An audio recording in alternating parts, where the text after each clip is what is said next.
Does anyone like Hollywood? On YouTube, it feels like there are countless videos calling out the entertainment industry for disgusting and pandering behavior. And watching these videos, it feels like everyone's sick of Hollywood. And it's hard not to agree. It's vapid. We're risking giving away too much attention to people who simply aren't that well informed. It's pretentious. You can always count on the professional pretenders to find a way to make it all about them. It's wasteful. The red carpet alone costs $24,700, while A-list outfits can hit $10 million. It's woke. Hollywood got woke, got broken, decided not to work, and then went broke. Hold on, well, there's a lot wrong with Hollywood, but is it really wokeness that's causing it to fail? That's more of a conservative idea, but I'm not a conservative. But all these other things do make sense. So, what is this? Is this an issue the right and the left can agree on? Does everyone just hate Hollywood? And yeah, it seems like it. And honestly, given the current state of celebrities in the entertainment industry, it kind of feels like we all should. But then why does the discourse about Hollywood feel so complicated? Because despite a mutual disgust, this is an issue the left and the right are still really divided on. You see it everywhere online. Celebrities in movies are often labeled as woke or not woke. Is a film a win for liberals or conservatives? Is an actor on your team, or are they one of them? And people cheer for their side and they berate the other. At the end of the day, Hollywood is just another battle in the culture war. But if progressives and conservatives share a hatred of Hollywood, if we're all tired of pandering celebrities and corrupt producers, then why is there conflict? Hating Hollywood and celebrities should be an issue that unifies us, right? It's not unheard of. There have been other recent events where both sides of the culture war found common ground. So let's explore what's causing this divide. Why does everyone hate Hollywood, and why can't we band together to take action? And to do this, we're going to be using videos from a channel called Baggage Claim. Now, Baggage Claim works towards breaking down the culture war. And just going by her Twitter feed, it's fair to say she represents the conservative critique of Hollywood. So, the first video we'll talk about is Celebrities Are Over, ... but they just don't know it yet. The video is linked down in the description so everyone can check out Baggage Claim's points before we start. I thought I'd die fighting side by side with an elf. What about side by side with a friend?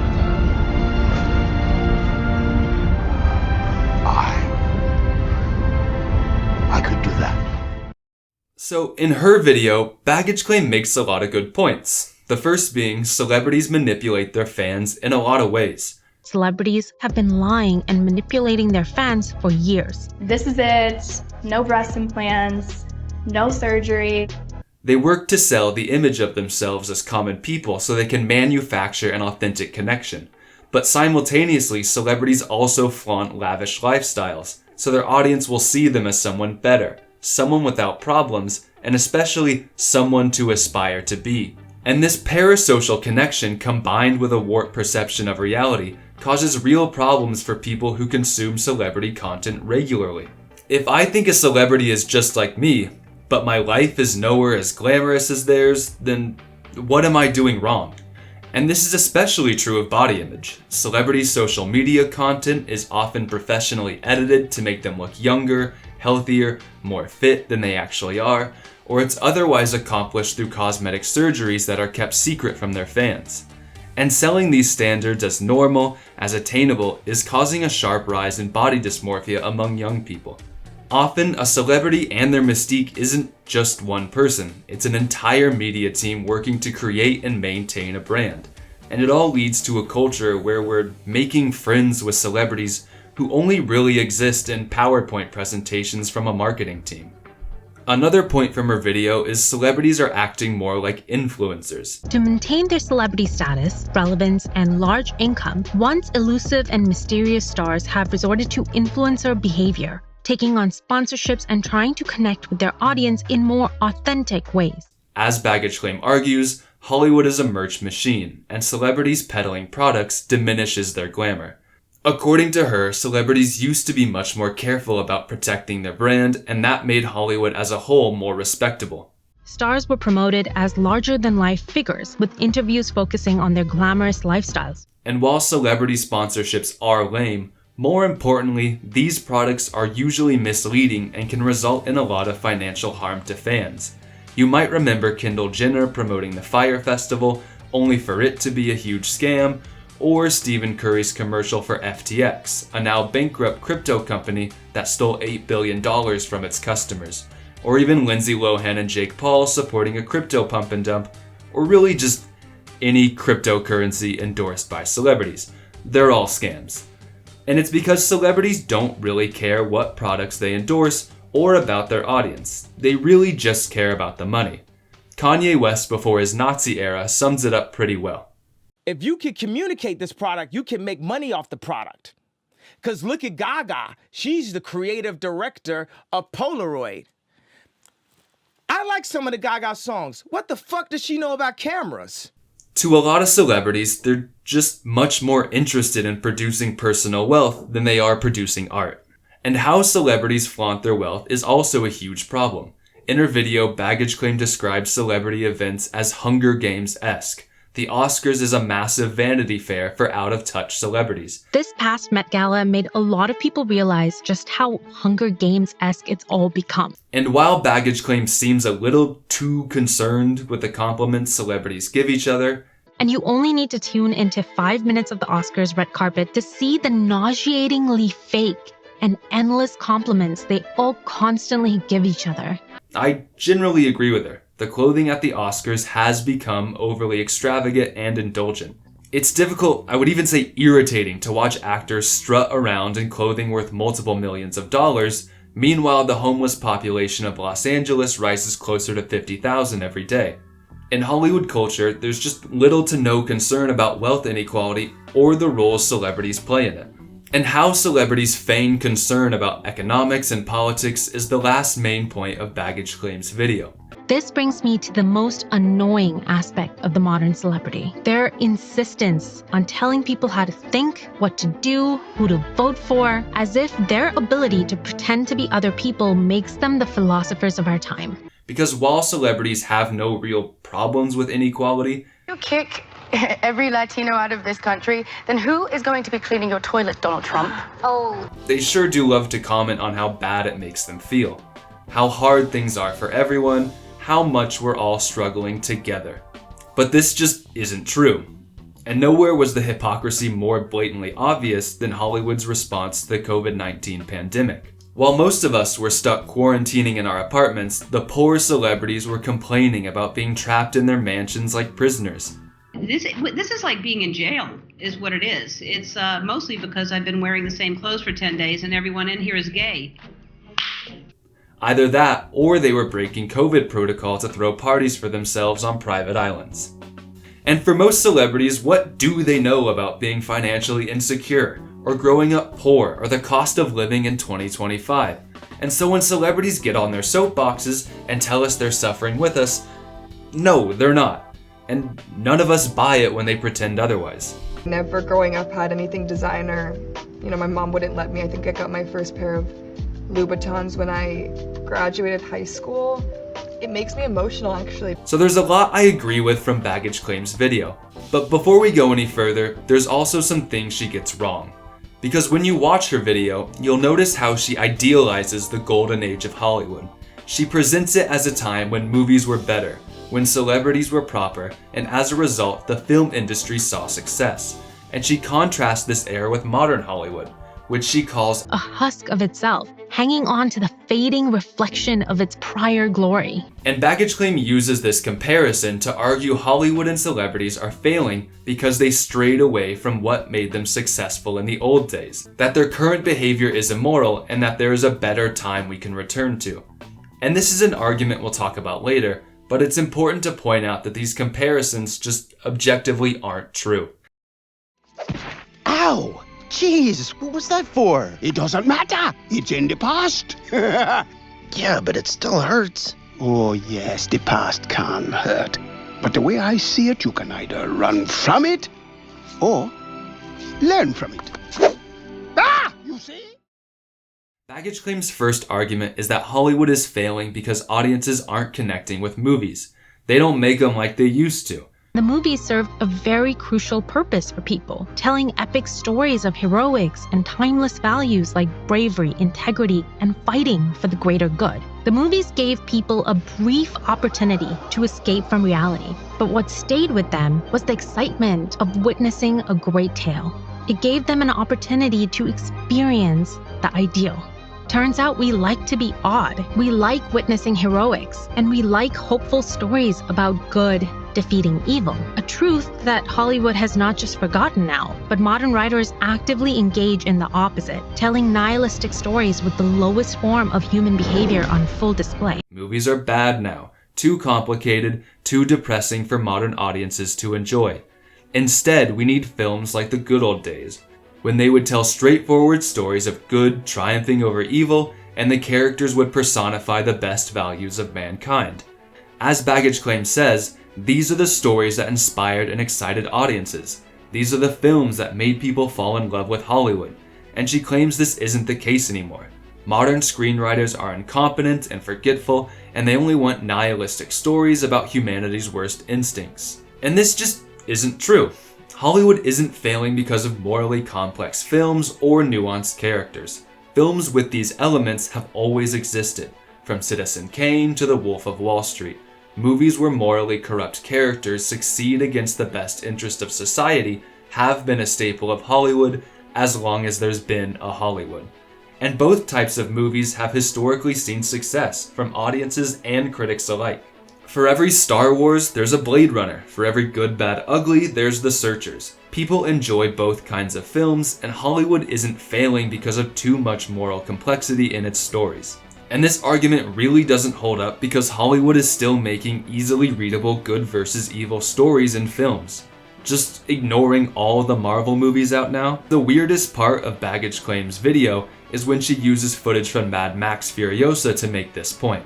Now, I don't know how many of you have seen the movie, but I saw it in theaters 3 times because it's fantastic. It's the best movie I saw last year, hands down. Visuals are insane, there's cars tricked out with crazy weapons, there's 2 different action scenes that each go on for like 15 minutes. It's amazing, you should see it. And knowing the movie makes Baggage Claim's point so odd here, because you could not ask for a more good versus evil story than Furiosa. Big spoilers for the movie coming up. So Dementis, the villain, kidnaps her as a child, tortures and kills Furiosa's mother, keeps Furiosa as a slave, captures a city by betraying his own men, starves and abuses the people in that city for years, then later captures and tortures Furiosa again, and kills her cute Apocalypse love interest. Eventually, Furiosa gets revenge, and when she does, there's no remorse for Dementis. By this point in the film, he is irredeemably evil, and the world is a better place without him in it. Meanwhile, Furiosa is the embodiment of goodness, despite all the horrible experiences she goes through. It's the post-apocalypse, and really the most morally corrupt thing Furiosa does is work for a different villain. And that's something she redeems in the next movie because it's all part of a long con to rescue some slave wives. So I'm not really sure how the movie qualifies as the lowest form of human behavior, and to be honest, I'm not even sure she watched the movie. Anyway, another point I take issue with is her claim celebrities in the golden age of Hollywood were averse to politics. Stars were promoted as larger-than-life figures, with interviews focusing on their glamorous lifestyles rather than personal views or controversies. Interestingly, the stars themselves often came from humble beginnings. Clark Gable's father was an oil driller. Jimmy Stewart's father ran a hardware store. And during World War II, Stewart enlisted as a pilot and was a decorated war hero. Even with all their fame, a lot of Hollywood stars lived quite simply, opting for farm or ranch living, and remained quite grounded. But if anything, celebrities in the past were way more vocal about their views. Take Marilyn Monroe for example, because despite coming from humble beginnings that Baggage Claim says kept celebrities modest and quiet, Monroe was incredibly outspoken. At the height of the Cold War, she expressed pro-Cuban and pro-communist views so fervently that the FBI put her on a watch list. 3 years before MLK's March on Washington, Marilyn was a supporter of the Civil Rights Movement, and throughout her career she defended gay actors, once saying in an interview, "No sex is wrong if there's love in it." Marilyn Monroe, perhaps the most iconic star of Hollywood's golden age and a celebrity of humble beginnings, was nothing but outspoken when it came to politics. And what about Clark Gable, a celebrity who Baggage Claim mentions in her video as a prime example of someone who avoided giving his personal views? Well, that's true, if you ignore the fact Gable was an outspoken conservative. He once gave a speech at a rally for then presidential candidate Dwight D. Eisenhower. Sounds familiar. He also led a group committed to rooting out communists in Hollywood, and spoke out publicly against segregation in the film industry. To pretend that the golden age of Hollywood wasn't also the golden age of platformed activism is incredibly misinformed. Celebrities of that era were far more radical than today, and honestly, that is something I wish we could return to. Lastly, Baggage Claim presents celebrity commercials and sponsorships as if there's something new to the modern era of celebrity. That golden age celebrities never tied their brand to products because it would have degraded their star power. Maintain their celebrity status, relevance, and large income, once elusive and mysterious stars have resorted to influencer behavior. And that's just not true either. Let's have a look at some commercials from the era and see how celebrities and advertisements were treated back then. The amazing Dirt Devil Ultra Hand Vac. Now with twice the power and a built-in hose and crevice tool to reach into places you've never reached before. Nothing escapes the power of a Dirt Devil. This is Dino's brand, the golf ball that comes 13 to a dozen.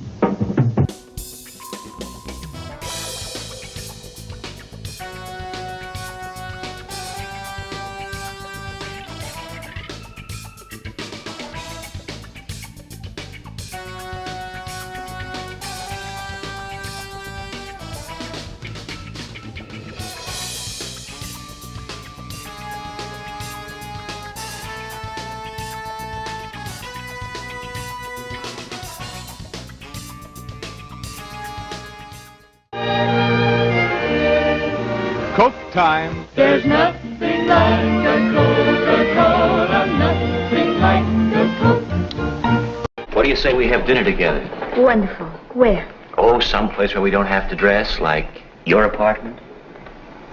Coke time is anytime, anywhere. It's always time for ice-cold Coca-Cola. And in terms of image, are these really any better than the commercials modern celebrities do? Do golden age celebrities seem any less ridiculous or less commodified? No, not really. Celebrity influencer behavior has always existed, and even though it's just as lame now as it was then, it's not making Hollywood any worse.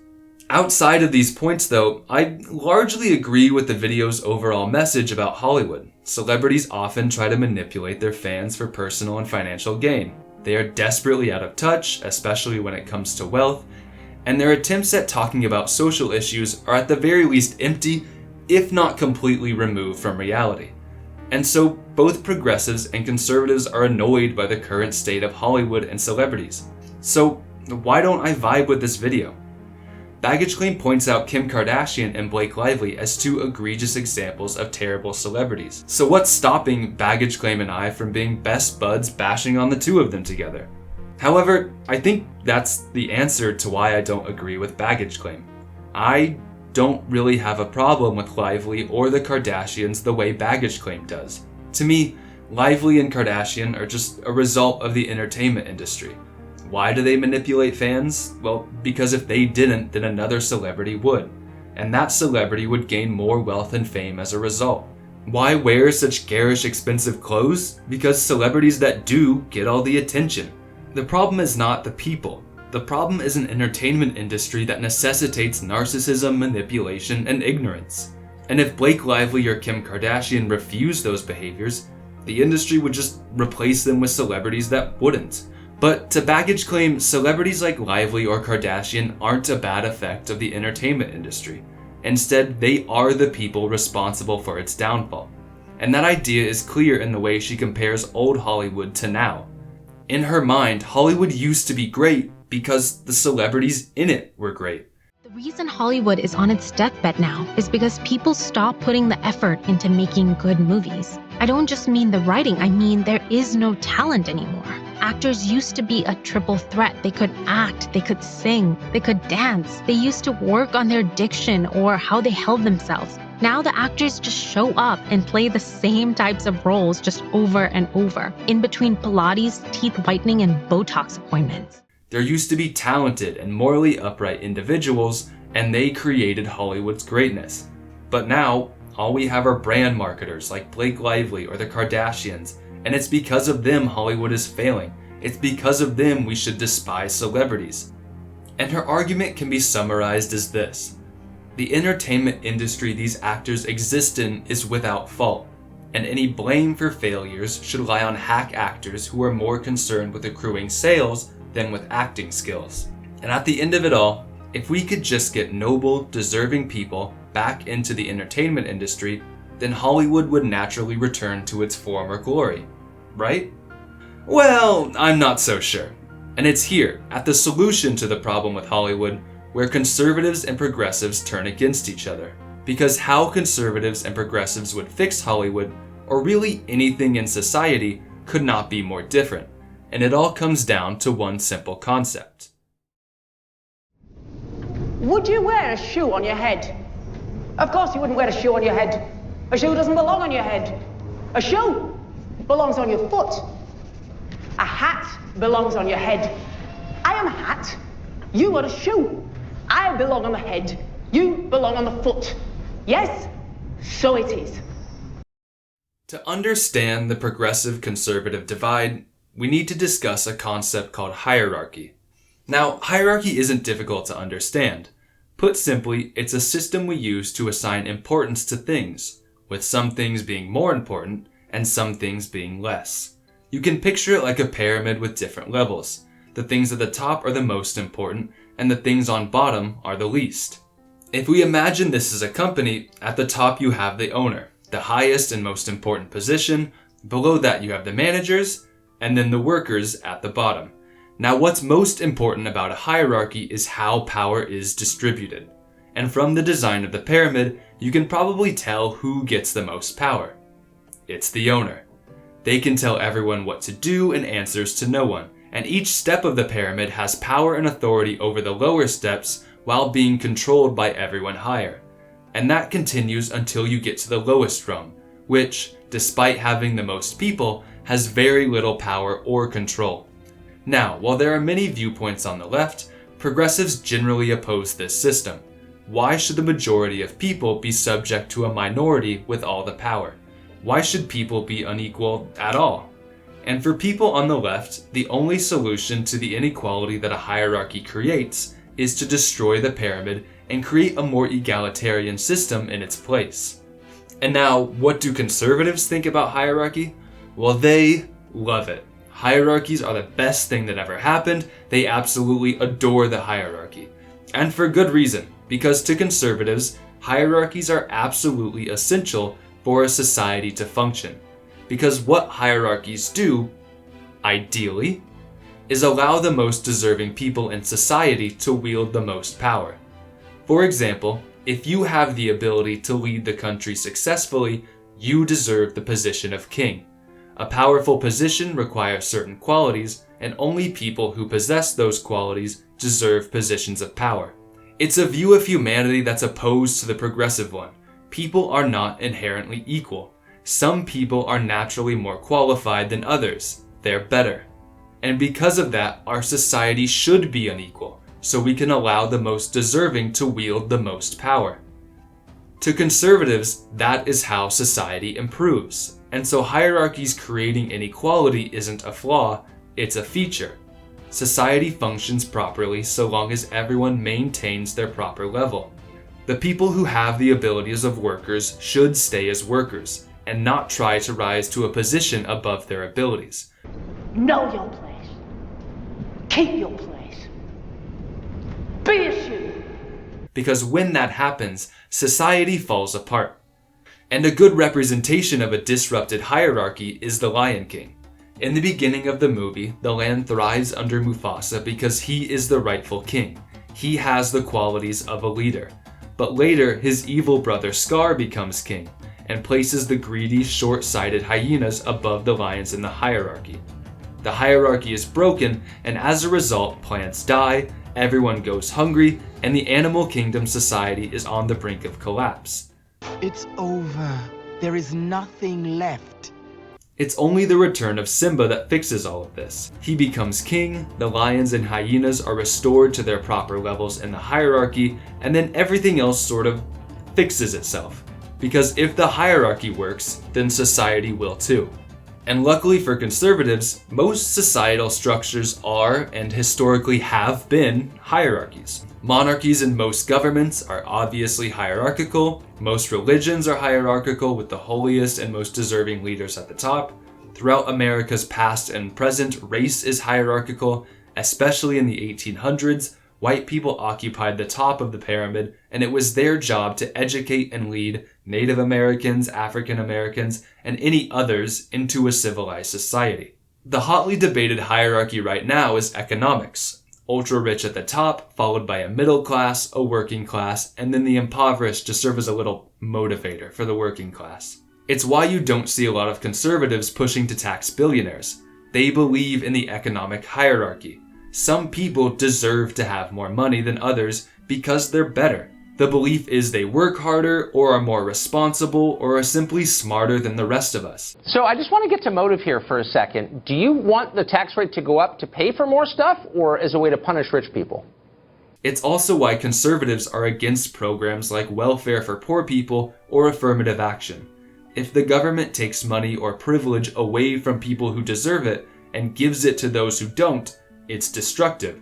It's giving power to the wrong people, and again, that's how societies collapse. And that brings us back around to Hollywood, because there is a hierarchy in the entertainment industry. At the top is a producer who wields massive power and can make or break careers. Under them are the A-list and B-list actors and directors, and at the bottom are the hopefuls, the ones working in or near Hollywood and are willing to go through hell for their big break or even just their next part. And at the celebrity level, it's obvious Baggage Claim believes the wrong people have power. To her, that's the reason Hollywood's reputation is suffering. Modern actors are talentless, self-serving, narcissistic. Hollywood used to be successful because qualified people occupied their correct positions in the hierarchy. And this is pretty obvious looking back on the points Baggage Claim and I agreed on earlier. Because you might have noticed that Baggage Claim critiques the people in the hierarchy, but never quite critiques the hierarchy itself, or its negative effects. Consequently, it's criticism that not only individualizes the problems of Hollywood, but also normalizes the wealth and power the hierarchy provides for the higher levels while minimizing the way those on the lowest levels are harmed. For example, when Baggage Claim says celebrity gatherings are a huge vanity fair, she's not talking about the economic cost of actors wearing $2 million outfits for only a single night, or any of the other massive waste that comes from these ceremonies. Exorbitant wealth is a deserved benefit of celebrities. I don't take issue with people indulging in their wealth. And to critique that wealth or the problems it creates for others would suggest nobody deserves it. And that's not true. Qualified people deserve exorbitant wealth, but modern celebrities aren't qualified. And so, as I mentioned earlier, Baggage Claim's criticism of celebrity vanity fair mostly comes down to celebrities excessively complimenting each other. The nauseatingly fake and endless compliments they all constantly give each other. I am here with Ariana Grande, who looks absolutely breathtaking. You look stunning. Congratulations. Thank you so much. And that's an issue to have, but it's a grievance with celebrity culture that suggests it's okay for celebrities to hold massive wealth, that it's okay for dystopian-esque inequality to exist. It's okay so long as the right people are celebrities. The second example is when Baggage Claim says advertising for products diminishes a celebrity's mystique. Because here, there's no concern from Baggage Claim these brand deals might harm the audience. No worries that celebrities are encouraging parasocial relationships to scam their fans, or that those fans might be especially financially vulnerable. Her problem is that celebrities flaunt their wealth. I don't begrudge anyone their success, but when did it become acceptable to flaunt your wealth? Again, it's more about the immoral behavior of celebrities than the negative effects on others. Even Baggage Claim's argument about celebrities creating unrealistic body standards feels like she's more concerned about the Kardashian family status and barely about how their audience has been affected. Very little is said about how adolescent body dysmorphia is on the rise, or about the connection between dysmorphia and online celebrity content. And what is said about unrealistic body standards is framed as Kylie Jenner's fault. And the vast damage they have levied on beauty standards. After all, it's the Kardashians that have been the template against which most women have held themselves, only to now hear Kylie Jenner frustrated about how unfair it all is. Even if I did get so much surgery, I still don't think it's okay to talk about someone's looks. I agree. Like, this is really mean. Darling Angel Cutie Pie, you are the one who set the standard. You don't get to complain about it now. Because to conservatives, eating disorders should not happen under a working hierarchy. So there must be a person to blame. Someone is out of place, someone is disrupting the natural order. And the important takeaway of Baggage Claim's arguments is that when you can't blame unequal systems, all you can blame are people. And examining this line of thinking, it explains a lot of conservative criticism about Hollywood and celebrities. Hollywood doesn't make bad movies. Movies are failing because people are making them woke. Excessive wealth doesn't turn celebrities into narcissistic manipulators. Narcissistic manipulators are just by chance becoming excessively wealthy celebrities. To conservatives, individuals will always be responsible for the successes or downfalls of a government or a religion or an entertainment industry because the system, the hierarchy, is without flaw. And so I think the question for conservatives is, how do you fix Hollywood? How do you repair the hierarchy if the system is already perfect? But to conservatives, that's simple. You just need to replace any bad individuals in it. You might have already noticed, but conservatives have a very individualized view of hierarchy and systems in general. One where, if you see a bad person disrupting the natural order, all you need to do is replace them with a good one. Again, think Simba replacing Scar in The Lion King. Another good analogy is like trying to cure cancer by replacing each mutated cell with a healthy one until the entire body is cured. And this explains a lot of conservative views, right? We don't need gun control because guns aren't the problem.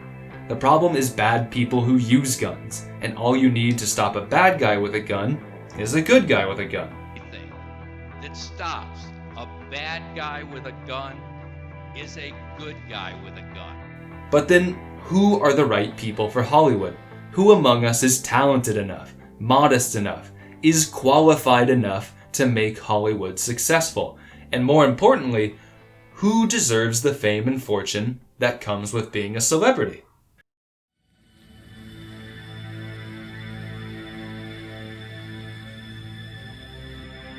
Should have been me. Yes. But it wasn't. Now you think about why that is, and perhaps one of us will have benefited from this conversation. When you look at conservative entertainers, you're gonna run into the same story. There was a hopeful creative. They were unable to break into the mainstream entertainment industry, and then they concoct some wild conspiracy theory that explains their failure. Real-life examples are pretty easy to find. Kevin Sorbo is a mediocre actor who couldn't find work after the Hercules TV show and claims it's because Hollywood is full of pedophiles. Daily Wire founder Ben Shapiro failed as a screenwriter because he was blacklisted from Hollywood. Steven Crowder is a right-wing YouTube commentator who wanted to be a comedian and blames his lack of success on wokeness. And the list goes on and on and on. So, what we have is a clear pattern of rejected hopefuls turning conservative. And why is that? I mean, well, for one thing, it's easy for entertainers to make money through grievance media. But I think it goes much deeper. In terms of hierarchy, rejection just doesn't make sense to these guys. According to every other hierarchy in society, they deserve success. They're men, they're white, they're straight, and they're conservative. In every other facet of society, they are the top dogs. But not in the Hollywood hierarchy. Here, for some inexplicable reason, they're failing. And while conservatives are stuck on the lower levels, others are becoming celebrities instead of them. Women, non-whites, LGBT people, people with liberal views. And these are people who should be below them. Conservatives are seeing this and saying, how are they getting the fame that I deserve? And while some people will just write this off as jealousy, I don't agree. What the hierarchy is doing is creating cognitive dissonance. The cognitive dissonance of what conservatives believe their reality should be and what it actually is. And trying to make sense of that dissonance is what drives them into conspiracies. It must be woke Hollywood who hates white men, it must be a DEI scheme by the deep state, it must be indoctrination by the Hollywood elite. These people don't deserve it, and I do, so there must be powerful, evil forces at work preventing me from getting what I deserve. And these conspiracy theories don't even need to make sense. When you look at them together, a lot of them contradict each other. For example, the woke left completely controls Hollywood and blacklisted my movie. On the other hand, the woke left is totally incompetent and can't run Hollywood. The elites are trying to indoctrinate us using Hollywood. The elites are trying to destroy Hollywood.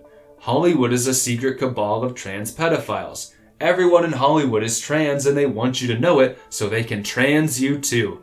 And this works because when you're convinced the problem isn't you, then it can be anything or everything else. And I also think the dissonance explains why conservatives are so much angrier about Hollywood, at least judging by the YouTube content ratio. To progressives, there's no point getting resentful about your place in the hierarchy because there's no personal stake. Progressives see people as equal and don't think they deserve to be better than others, but conservatives do. And so conservatives think if there were a change, they would be closer to the top with all the benefits of fame and fortune. And so for conservatives, it's infuriating to see a system that should work perfectly, but is corrupted by either incompetence or maliciousness. And then on top of that, believing that if things were different, you would have the wealth and power you deserve. It's why there's so much conservative criticism of Hollywood. They think they can do better, they think they deserve better, because the hierarchy says so. Basically, conservative views on Hollywood can be boiled down to that one Yu-Gi-Oh meme. It should have been me, not him! It's not fair! And that about wraps it up, right? Conservatives and progressives are divided by opposing views on hierarchy. But there's one more question to ask. How do we solve Hollywood's problems? And I'm not just talking about some narcissistic celebrities, or scam products, or even wealth inequality. If the biggest Hollywood scandal of last year has shown us anything, it's that there is something deeply vile happening in the entertainment industry, and we need to find a solution. And so, what if conservatives are right? Is it possible to save Hollywood by replacing bad people with good ones? Cure the entertainment industry's cancer by switching out harmful cells for wholesome ones? Can individuals fix the hierarchy? You know, Mr. Bernstein, if I hadn't been very rich, I might have been a really great man. Don't you think you are? I think I did pretty well under the circumstances. Baggage Claim's second video is called We Don't Hate Celebrities Enough. Link is down in the description. And again, I find myself agreeing with her here, even more so than the first video. In this one, she's focused on the producer side of Hollywood, and as a result, has a top-down approach to her criticism.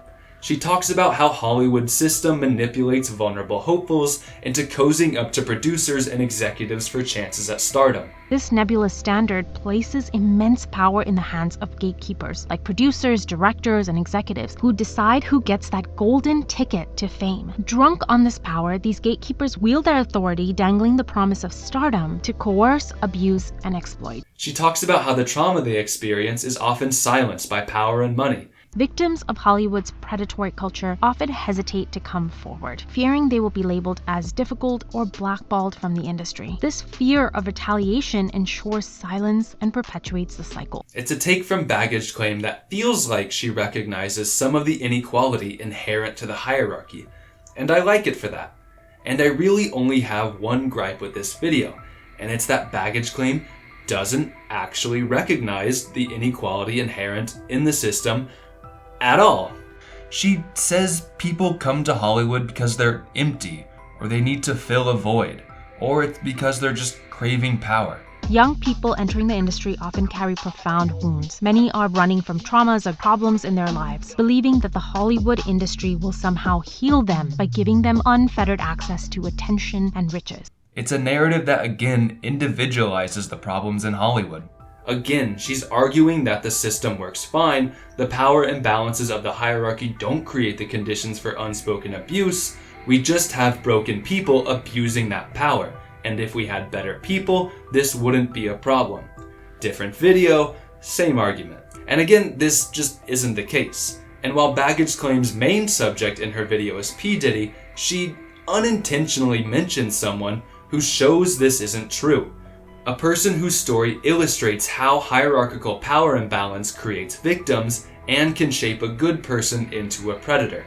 And that person is Corey Feldman. For those of you who don't know who Corey Feldman is, Feldman was a child actor throughout much of the 1980s. He started his Hollywood career at the age of 3 and starred in instant classics like The Goonies, Gremlins, The Lost Boys, Stand By Me. At the time, Feldman was as famous as a child actor could be. However, Feldman didn't have any power in the hierarchy. Despite all his fame, as a minor, Feldman didn't have much say over his roles or his career, and going from child to preteen to teenager as an actor meant that he was constantly relying on producers and agents to provide him with more mature roles. As a result of this power imbalance, Feldman was abused by Hollywood producers, actors, and even singer Michael Jackson for years behind the scenes. And while Feldman eventually came forward with the allegations, it took decades before he was able to do so. Partly due to the drug problem he developed as a result of the abuse, but also because speaking out against these people would have destroyed his career. Baggage Claim rightly uses Corey Feldman's story to illustrate just how powerful the top level of Hollywood is and how people in that top level can use, abuse, and silence others. But what she neglects to mention is Feldman's career as an adult, because in the early 2010s, Feldman becomes a producer and creates Corey's Angels.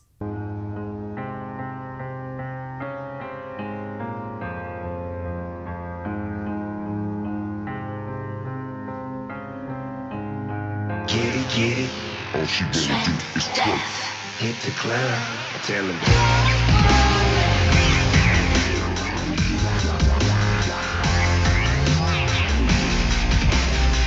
Cocaine's a hell of a drug. I hesitate to call Corey's Angels a band or even a group, and that's because it's more of a cult. While Feldman claims Corey's Angels has altruistic goals of supporting and protecting young women entering Hollywood, I strive every day to do God's will. The reality is much different. Corey's Angels consists mostly of young women who Feldman personally selects to live with him in his version of the Playboy Mansion, which he calls the Feld Mansion. Sorry. After joining, the women are referred to as angels and are made to sign a contract for 360-degree management, which means Feldman controls what they eat. We have a very kind of strict regimen. Rule number 1, we will put them on the angel diet. That means no meat of any kind. I'm a fruitarian, which means that I only eat fruit. What they wear. We're constricted in everyday life. So that's why you see the girls running around in their angel outfits or in robes or whatever, because it's like about being free. And what they do as their manager. My girls work out every day because they need to be tight and look good for anything at any time. Under a normal contract, this would be acting, modeling, or singing, but for Feldman, most of the time this is miming instruments at one of his performances,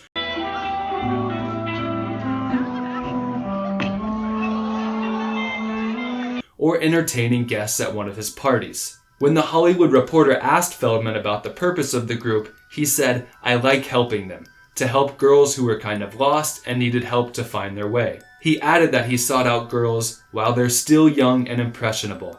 While they're still moldable, so to speak, we can help them make the right choices.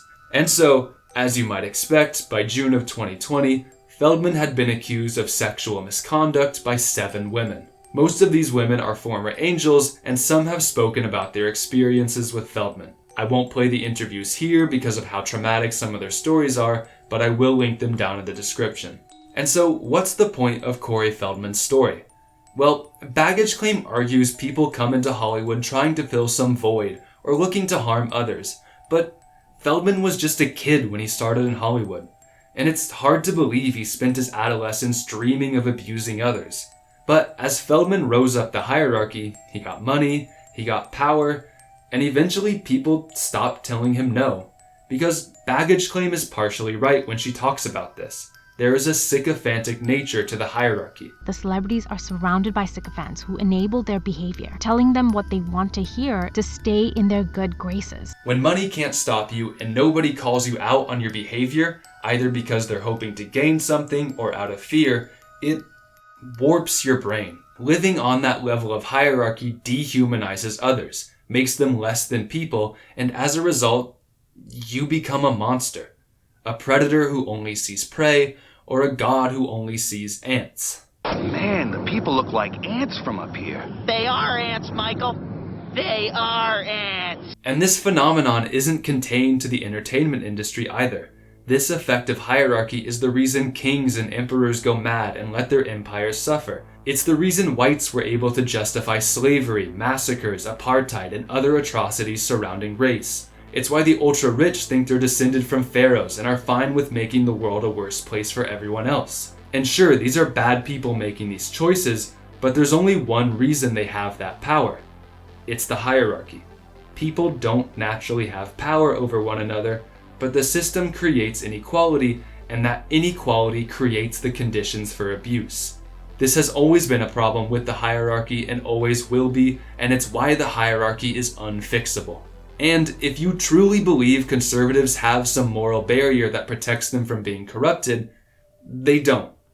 Because there is a small, insulated conservative entertainment industry, and it's rife with these problems.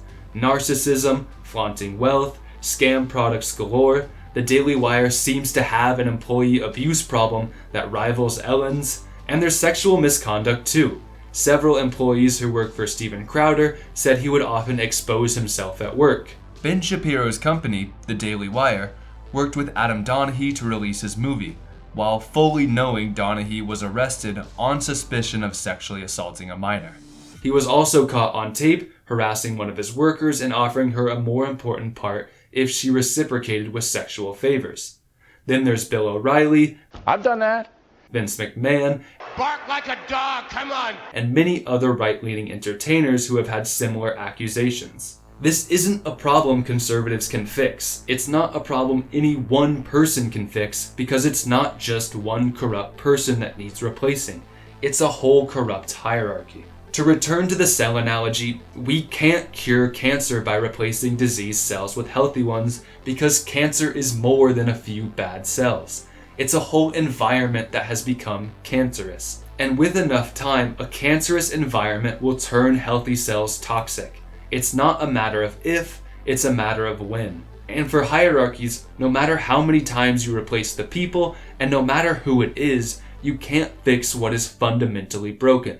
Abuse, inequality, narcissism, and ego in Hollywood, these aren't flaws of the system, they are features. And if this is the case, then why do conservatives, especially conservatives on the lower levels, still believe in hierarchy?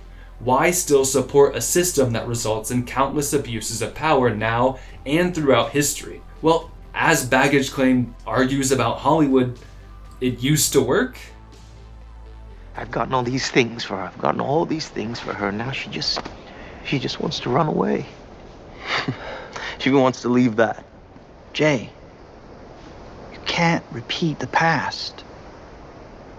Can't repeat the past? No. Why, of course you can. Of course you can. Something I pointed out in Baggage Claim's first video is her insistence that the entertainment industry was better in the past. Celebrities back in the good old days were less politically outspoken, less willing to attach their brand to products. Movies of that era were straightforward and enjoyable with more heroism and less nuance. And I also pointed out how none of that is true. And Baggage Claim's regressive argument isn't anything new, is it? And if you've been watching American politics for the last 10 years, you'll recognize it's the basis of modern conservatism. And you might have already figured it out, but what Baggage Claim is saying is make Hollywood great again, right?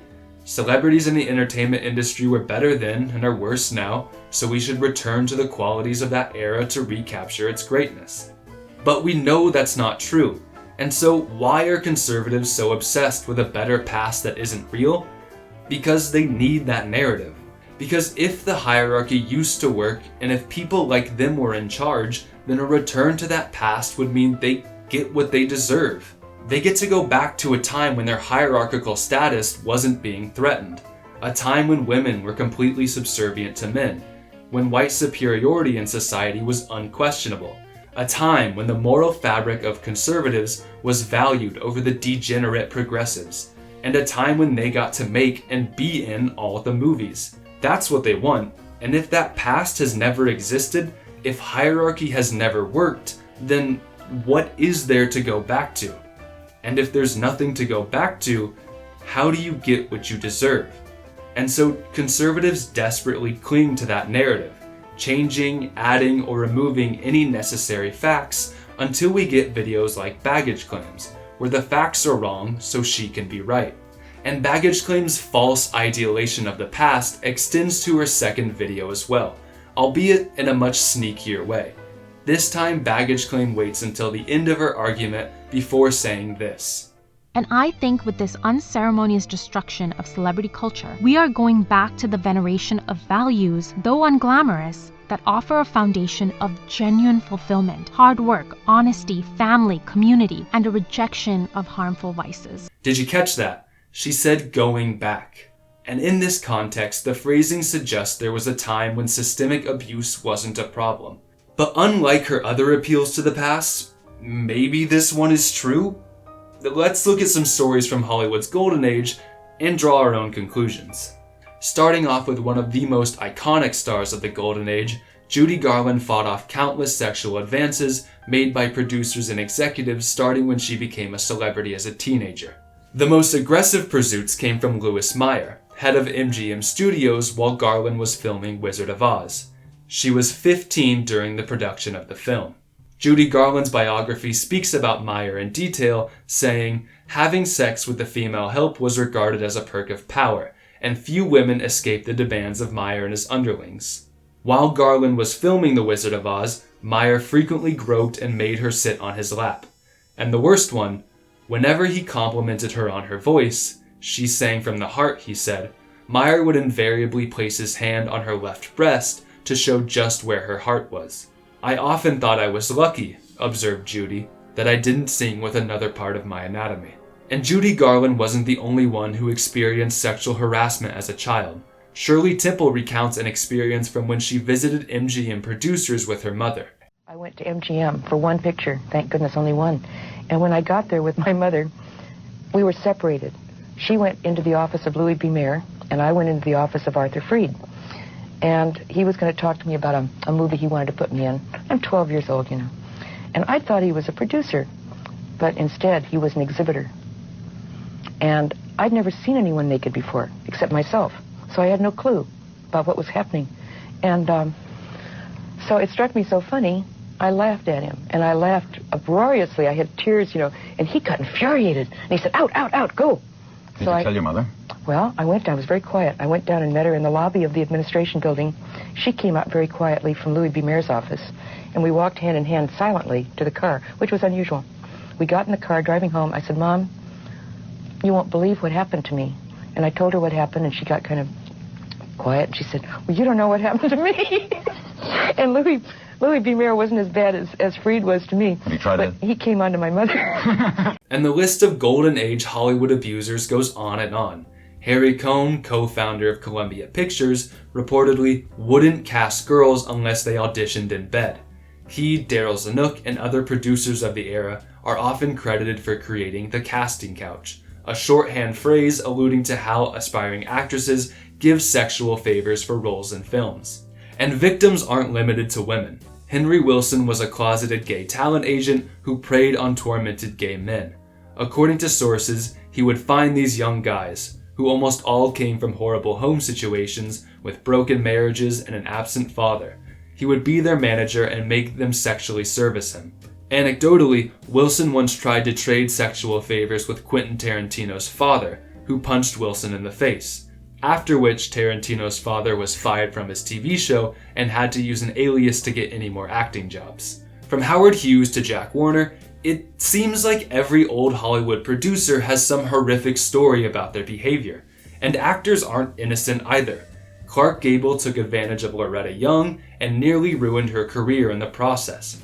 The Fatty Arbuckle story is just too disgusting for me to repeat here, and again, the list is endless. And what really makes my skin crawl is these are only the stories that came to light, and just barely. Judy Garland's experiences weren't widely known until 2009 when her biographer found her personal notes. There is no doubt in my mind that there is a massive iceberg of stories that have been suppressed by an era where women had vastly less power in the entertainment industry than they do today. And so again, baggage claim is wrong. On every issue, the hierarchy did not work in the past. And the entertainment industry is and always has been an environment where abuse thrives. And knowing what you know now, is it any shock that producers like Meyer, like Wilson, like Weinstein or P. Diddy are allowed to get away with it for so long? And are we going to be shocked the next time the same story of corrupt power and abused women inevitably breaks? Because, as sad as it is to say, we shouldn't be. As long as we allow hierarchies to exist, we allow corruption and abuse to thrive in society. And conservatives can't fix that. No amount of good people or rewriting the past is going to fix that. There is only one solution for the abuse, the narcissism, for the inequality in Hollywood, and that's because there is only one solution for the hierarchy.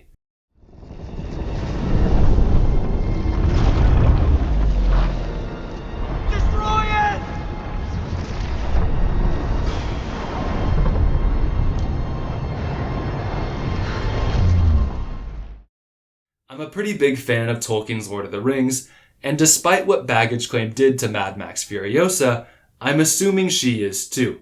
After all, she points to it in her first video as an example of a classic good versus evil story.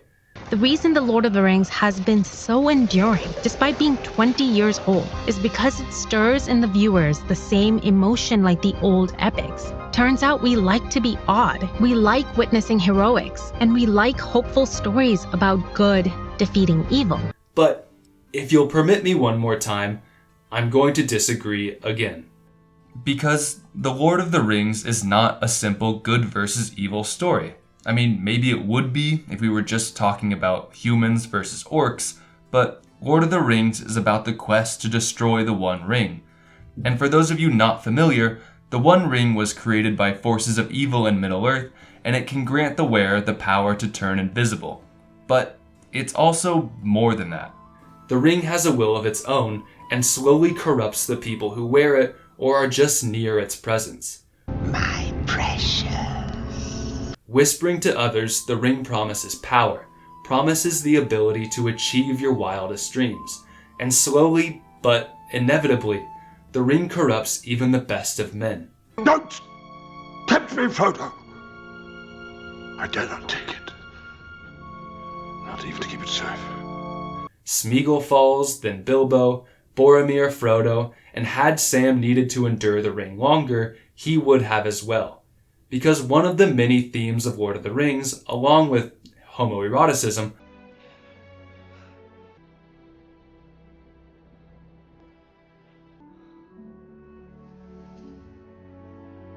is the corruptive nature of power. The idea that no dwarf, no hobbit, and no man can withstand the temptations of power.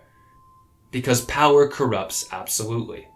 And it's why there's only one solution for the ring. It can't be hidden away or kept safe by good men. It has to be destroyed. And so the Lord of the Rings climaxes with the destruction of the One Ring. And it's an act that ushers in a new era of peace once its damage has been erased from Middle-earth. To state the obvious, the One Ring is a symbol of the hierarchy.